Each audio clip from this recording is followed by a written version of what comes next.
Okay, so this is what happened, is I decided I wanted to write something new. I'd done, last few things, I'd done a cover of a Third Day song. I'd gone back and revisited a couple of real old things that I wrote, and it was just time to write something new. So I sat down, I decided now is the time, today it's going to happen, and I just had nothing whatsoever.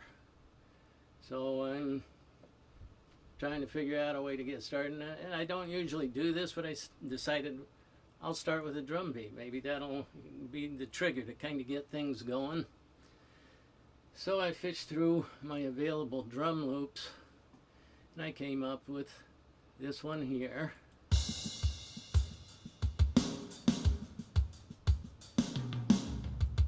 Which I thought was pretty cool. I liked that. And I thought, okay, I can work with that. Let's see what I can come up with. And I had my piano or my keyboard in front of me.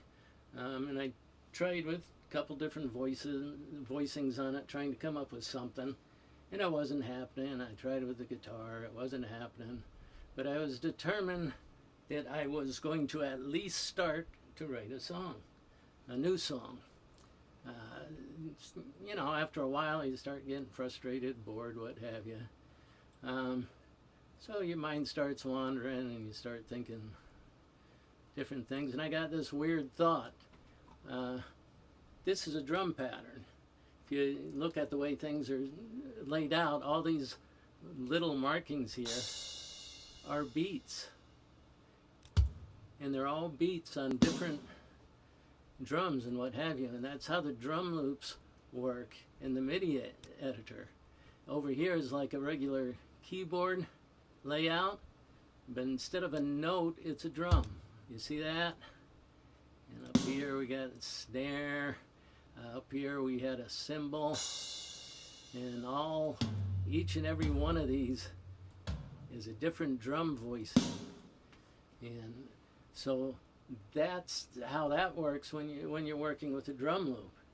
But I thought, well, I wonder what would happen if I take this drum loop and move it instead.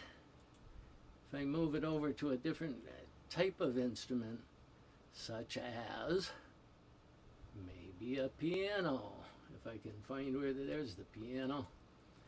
So here we are on the piano. And I stuck that exact same structure. I just copied it and pasted it, except not into a drum program, but into a piano program. And this is how that came out. And get started here. Here we go. So now it's happening. Is we're playing notes just like a regular piano. You see the piano keyboard still here again, but this time it's notes instead of different drums hitting a beat. And I stuck that in there, started listening to it, and I would listen to it over and over several times, and I'm like, man, I like that. I want to work with that. And so that's how this particular song began, in kind of an unconventional way, and add a little bit of drums to that, and you get something sounds like this.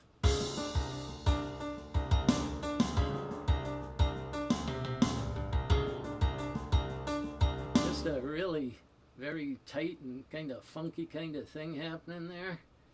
And of course you got to have some bass. Stuck some bass in there, and now the creative juices are starting to flow, and it's becoming a song. Now it's going to go through some other changes, verses and bridges and stuff like that, but this is kind of where my verse verses are going to be. And we'll go up here to the beginning of the first verse. And this is going to have most of the instruments in it, kind of a rough mix. In a world where house abounds, and break the mold, and don't you be. And now it's becoming just a whole song, vocals, drums, piano, bass, guitar. It's just all in there now. And the song is progressing and progressing. As I said, there's choruses that are going to be different. There's going to be different verses. And hopefully I'm going to have that up in a few days. But this is how it had kind of an unconventional start. And I just really enjoyed creating out of that start. And it felt pretty cool.